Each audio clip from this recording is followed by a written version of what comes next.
Hi there everyone and welcome back to Oak 101 How to Make a Website. This is now lesson 3 of this class, and what we're going to be doing now is we're going to be learning the language of JavaScript to help us create some tabs in the middle of our web page so users can come to our website, they can click on the different tabs and they can view some different pieces of information. Now JavaScript is a very complicated programming language. And unfortunately, in an hour tutorial, there really isn't enough time to teach you JavaScript so you can go away and code your own JavaScript code. However, what I will do is if you follow with me, I'll give you a basic outline of how the code is put together so you can copy and paste various bits of JavaScript code and get it working on your website. Okay, so first of all, we're going to ignore JavaScript for now, and we need to create our tabs in HTML and CSS first. So as you remember, HTML consists of tags like this, and CSS consists of all this code here in our style.css, which we can view down here in our directory system. First of all, because we want our tabs to appear below our H1, but above our two icons here, we need to let's just create a little space here so we can put our tab code in here. Let's leave a couple of spaces. I'm going to introduce a new HTML tag now, and this is going to be called the UL tag. What this stands for is unordered list. What we're essentially going to do is to create our tab titles. We're going to first of all create them as bullet points and then use various bits of CSS to make them look like tabs. Putting things in a list is a very structured way of coding things in your website, as it makes sure one follows the other, which is exactly how we want our tabs to appear on our website. If you don't quite understand that, don't worry. As we code along, you should get what I mean. So we're going to open up our unordered list with these tags here. Remember to close it. Now we need to essentially add a bullet point for each tab. This is with the ally tag like this. We do this.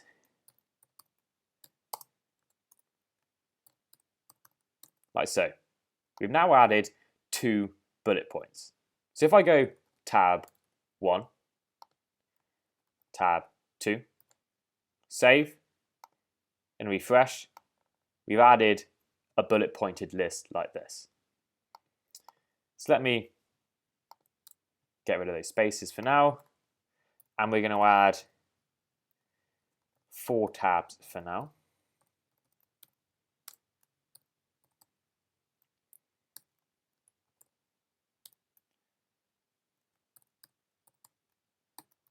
Save, refresh, here we go. Of course, this is not how we want our tabs to appear. First of all, we don't want them vertical. We want to get rid of these bullet points. We want to change the font. So to change the appearance of our tabs, we're evidently going to have to add some CSS. We're also going to have to add some HTML. The HTML that we're going to add is going to be a div encompassing all of our tab code that we've written so far. The reason why we want to do this is because we want to assign some code to all of our tabs, not just one, and also when we actually put the tab information below the tab title. We're going to do this with a div. This should be familiar from the last tutorial. We're going to assign a class to the div. I'm going to call this one tabs. We're then going to go to style CSS, call the class tabs like this, and now we can write our CSS code. So the CSS code, to get rid of the vertical alignment of the tabs, is float left. This basically means that we're going to shove all of this over to the left-hand side. So just save this, and I'm going to refresh. And I'm going to notice that nothing actually has happened apart from the header here has moved up, because all we've done is we've said the div, an imaginary rectangle, which is basically encompassing this unordered list here, is going to be shoved over to the left. But we haven't actually selected each of the individual ally tags to be put over to the left so they go in a horizontal manner. To do this, we're going to have to add some new CSS if you haven't learnt before. called the pseudo selector. What this means is that we essentially go down a level in the HTML code. So we have class tabs here, we have the class tabs. We then need to go into the level of the unordered list, the UL tag, like this, UL. And then we even want to go one level down even more and select the individual ally tags, like this. So we save and refresh, and we'll see they've now gone horizontally. Great.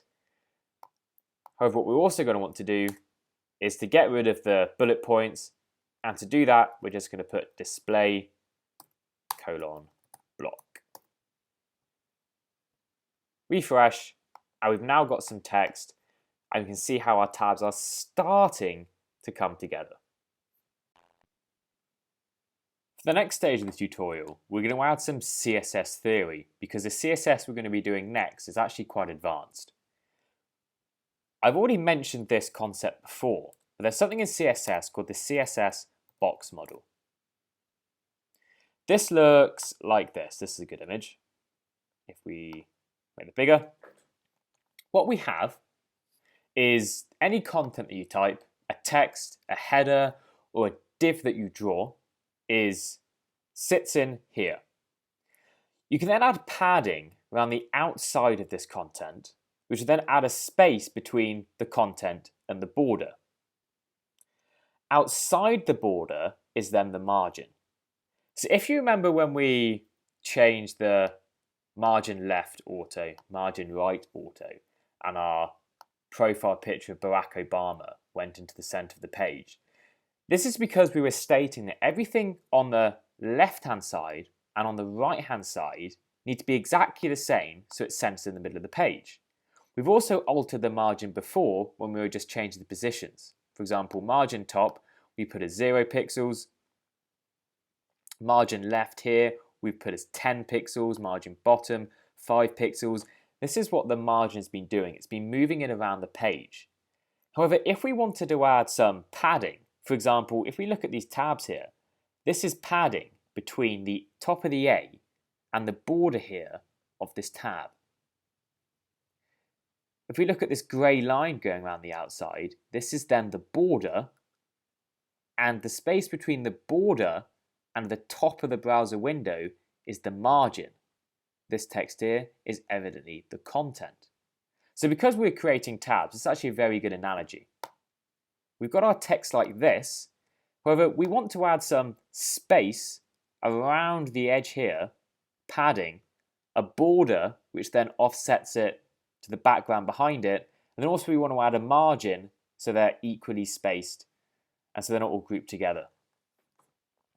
To do this, we need to, again, go into our CSS code. I'm actually going to add a comment here, and in CSS we add comments with a slash, a star. I'm going to type box model, and then a star, and another slash to close off the commenting. It's because all the code that I'm going to put below here is CSS code relevant to making these tabs appear really well. First of all, we need to add a little bit of a background. I'm just going to go white for now, so we can actually stand this out against the background of the browser window. Now we're going to want to add some padding. So we're going to go padding, top. I'm going to go 2 pixels. If I refresh, you can then see that we've added 2 pixels of padding on the top here, just between the content and the top of the border here. We're then going to add padding right, and we're going to go 5 pixels. I'm going to go padding bottom, another 2 pixels, and padding left 5 pixels, like this. You can see now the text is really starting to stand out. What we're going to want to do now, though, is add some spacing between each of these tabs so they stand out even more. In other words, we want to add some margin. Here we've typed 4 lines for the padding top, padding right, padding bottom, padding left. However, there's a much quicker way of doing this. What we can do is we can just write 0 pixels, 2 pixels, 0 pixels, 10 pixels. This here is margin top, this here is margin right, this here is margin bottom, this here is margin left. Save, refresh, the tabs are now nicely spaced.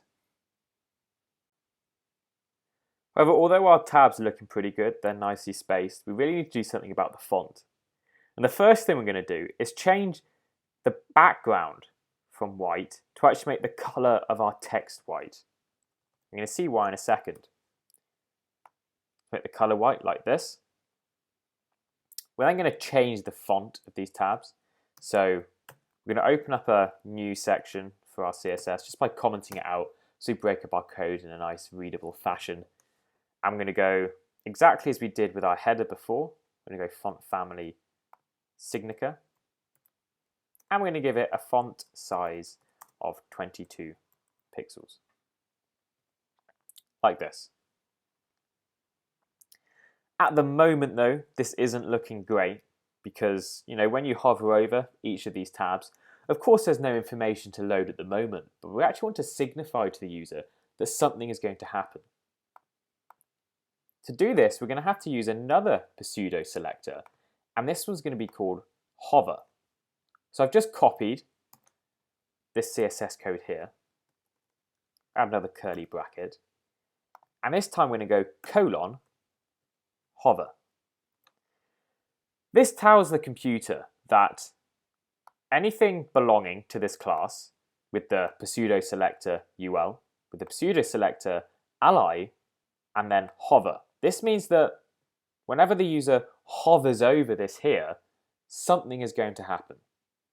What we want to happen is we want the font color to change. We're going to go color, and we're going to make it gray. And we're also going to go background is white. Like so, refresh. Of course, nothing has happened yet because we haven't hovered over the tabs. However, when we do, this will happen. At the moment though, this isn't the cursor that we want, this selecting thing here. We actually want it to be a pointer. Again, we can easily do this by going cursor, colon, pointer. It's actually quite intuitive when you think about it. Refreshing.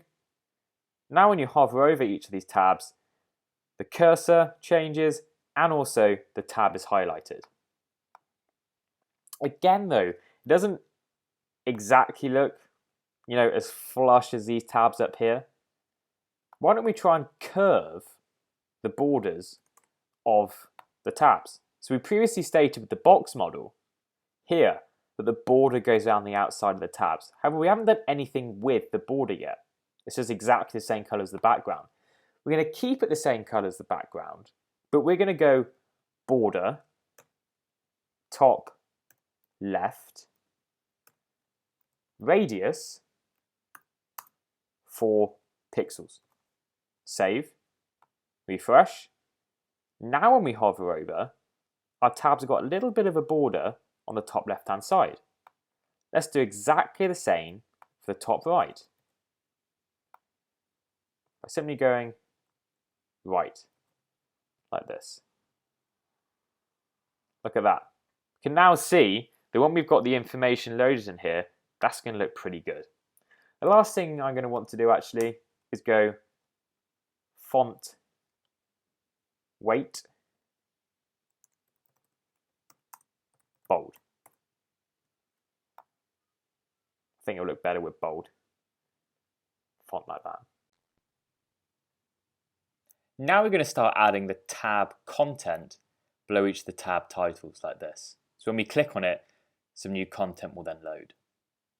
We're going to be using some HTML and CSS again. However, now we're actually going to start thinking about how we're then going to apply this to the JavaScript, which we're going to be pasting in later on. So in the index.html, we're we're going to add another div which encompasses all the code that we've done so far.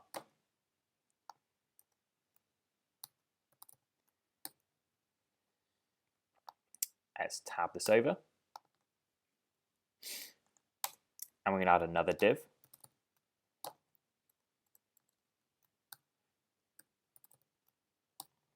Let's close this div off. Let's explain what these are. So we're going to assign some class to them, and we're going to make these intuitive names, not like pancake or thread. We're going to call this one wrapper. I'm going to call this one class tabs content.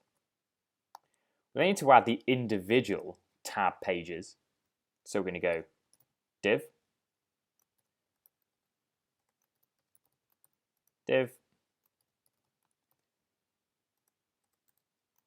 we've got 4.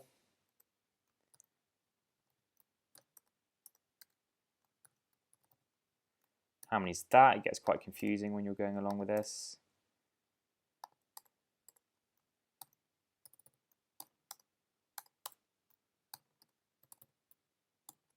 Like so. Okay, let's save it. And what we'll see, if I refresh, nothing's happened because all I've done is added some CSS in here. Sorry, some HTML in here. I haven't added any CSS, so there's no background to these divs, there's no sides at all, and I actually haven't even added in any text. We're going to start by making these tabs here actually mean something. We're going to go bio, the biography of Barack Obama. Let's put education in here. And then we'll also put work. And then we'll also put hobbies, like this. Let's save. Now we can add some dummy content in here just to see how things work. So we're going to put, hi there, I am Barack Obama. I am pretty cool. What's the next one? Education. So I went to Harvard Law School. Great. The next tab down is work. I am currently the President of the United States of America. Whoopee. And then in the last one, which is hobbies, I'm just going to put I play a bit of b-ball, some basketball. So you all know he does that instead of actually running the world. Here we go. So what we're going to eventually do is bio is going to link to this div.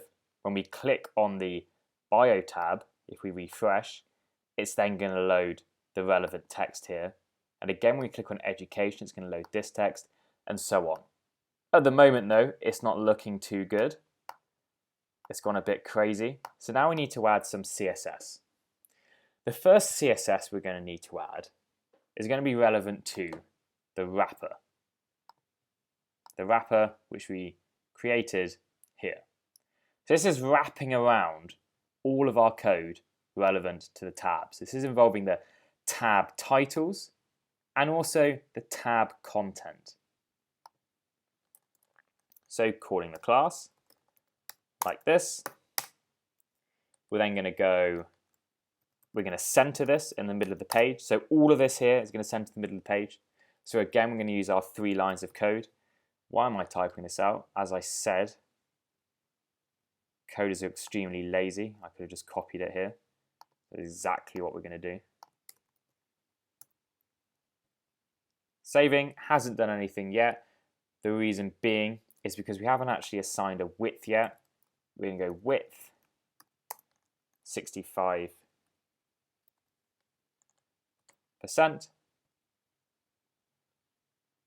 We're going to start using percentages now. So now we've got a width of 65% for our tabs, centered in the middle of the page. Of course, we now need to sort out these tab content.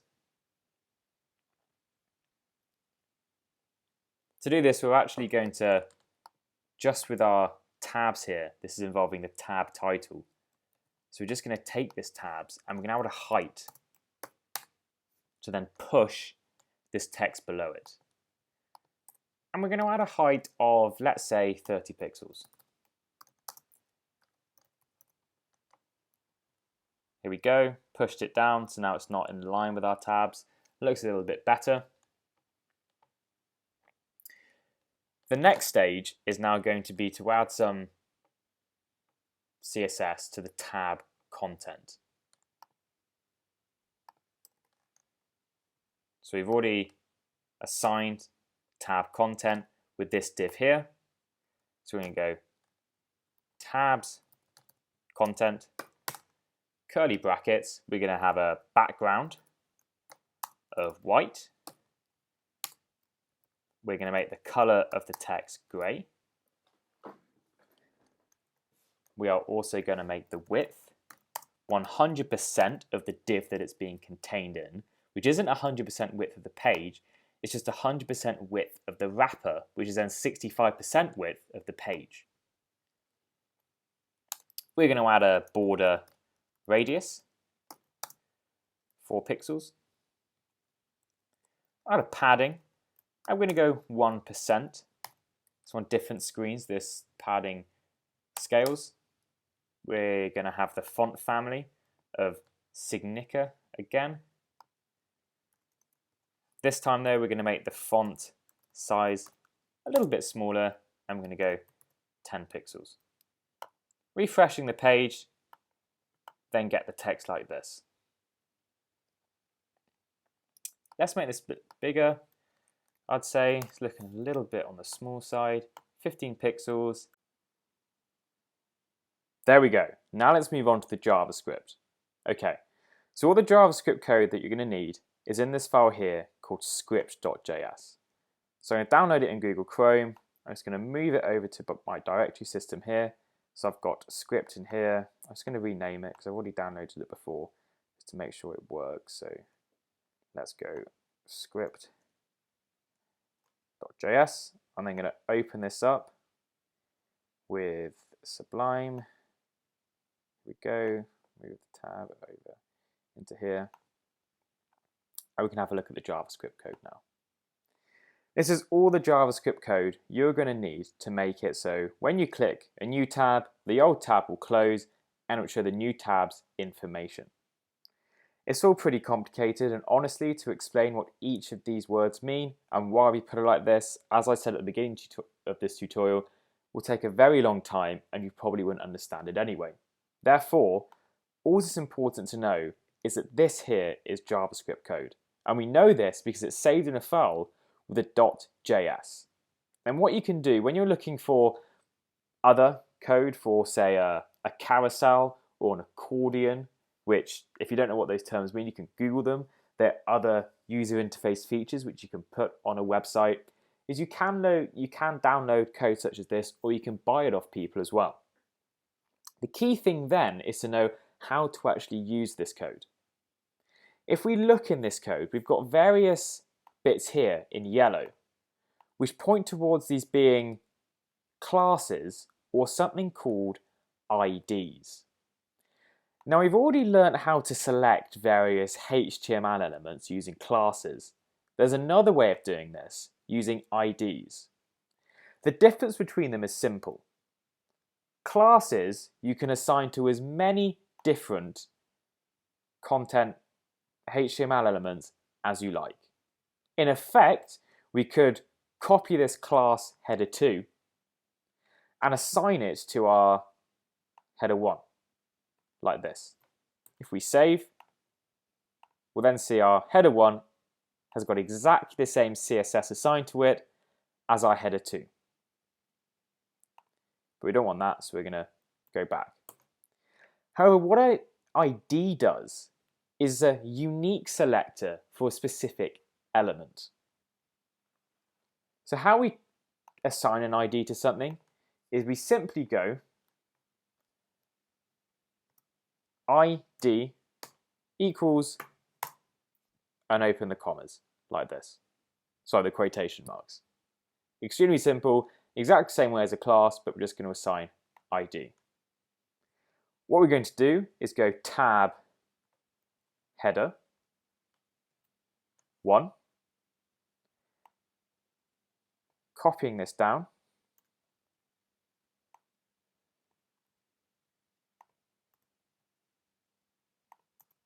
Put in every single one of these ally tags. Go tab header 2, tab header 2, tab header 3, tab header 4. What we've essentially done is we've assigned this ally now as tab header 1.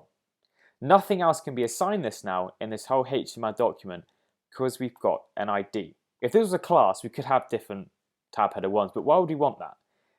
In our JavaScript code, we have various bits here which stipulate that when one tab header is clicked, such as education, it will then make the one that's currently open disappear and then display the other tab content. However, now what we need to do is we need to add an ID for each of these tab contents. We're going to go ID equals quotation marks tab page underscore 1, copy, paste, paste, paste. It's going to be 2, it's going to be 3, it's going to be 4. Like this. We've now assigned separate IDs to each of the tab contents and each of the tab titles. What this JavaScript code is doing is it's saying that when tab header 1 is clicked, show tab page 1. When tab header 2 is clicked, show tab page 2. Save and refreshing. Of course, our header's gone back to the original state. We still cannot click through the different tab titles. The reason why we can't click through the different tab titles is because we haven't linked up our script.js document with our index.html. We could do it in a very similar way as we've linked up our style.css with our index.html. There's an even simpler way, almost doing some internal scripting like we did some internal CSS before. We're going to go to the bottom of our document, open up a script tag, paste all the code in there, and then close the script tag. So if you didn't catch that, all I did was I did Command A to select everything in this file, went over to index.html, opened up some script tags, and pasted them in between. So now I've loaded the JavaScript into our HTML document. There's a couple of last things we need to do. We need to add a div around all of our tab code so far, but sitting inside our wrapper that we've created. I'm going to give this the ID of tab container. Don't forget the capital C there. Just select everything in the middle here, tab it over, and tab over the closing tag for the div. And then we also need to add a class for each of these tab pages called tab page, like so. And you don't need to understand why or how the JavaScript works with this new ID here and this class. You just have to understand that it does at this stage in your coding career. You're more than welcome to review the script.js here and then try and work out how the JavaScript here relates here to try and do it. It's actually pretty self-explanatory if you look through it. However, there's not enough time in this tutorial to cover this. However, what we do know is that we've saved this, we refresh, and now our tabs work when we click over like this. There's a little bit of a finishing touch we want to add though, and this means that when bio is selected, we actually want the tab title up here to appear like this as it is on hover. In the script over here, there's actually this function here applies a class called tab active header to the ally when it's selected. So when we go into style.css, we can put tabs selector ul selector ally with class tab active header, And all I'm then going to do is copy over all of this here, put in here, save, refresh, and now the title tab stays open, such as this, to signify to the user which tab page is selected. Let's add a margin bottom to space out these icons here. To our wrapper, 20 pixels like this. Add a little bit of a space. And here we go. You can add some more content in your index.html to pad out the page a bit. Hi there, I'm Barack Obama. I'm pretty cool. I sit in the Oval Office all day learning on the oak.co. Perfect. I hope you would. And there you go. We now have finished our website. The next tutorial will move on to uploading our website onto the internet. But honestly, if this is your first ever time before taking up this Oak 101 class on how to make a website, and you've created this, then you really should be really happy with yourself because you've really progressed far. You've learned some HTML, you've learned some CSS, you've learned how to work with JavaScript, and you have created this website here. Perfect. See you in the next tutorial.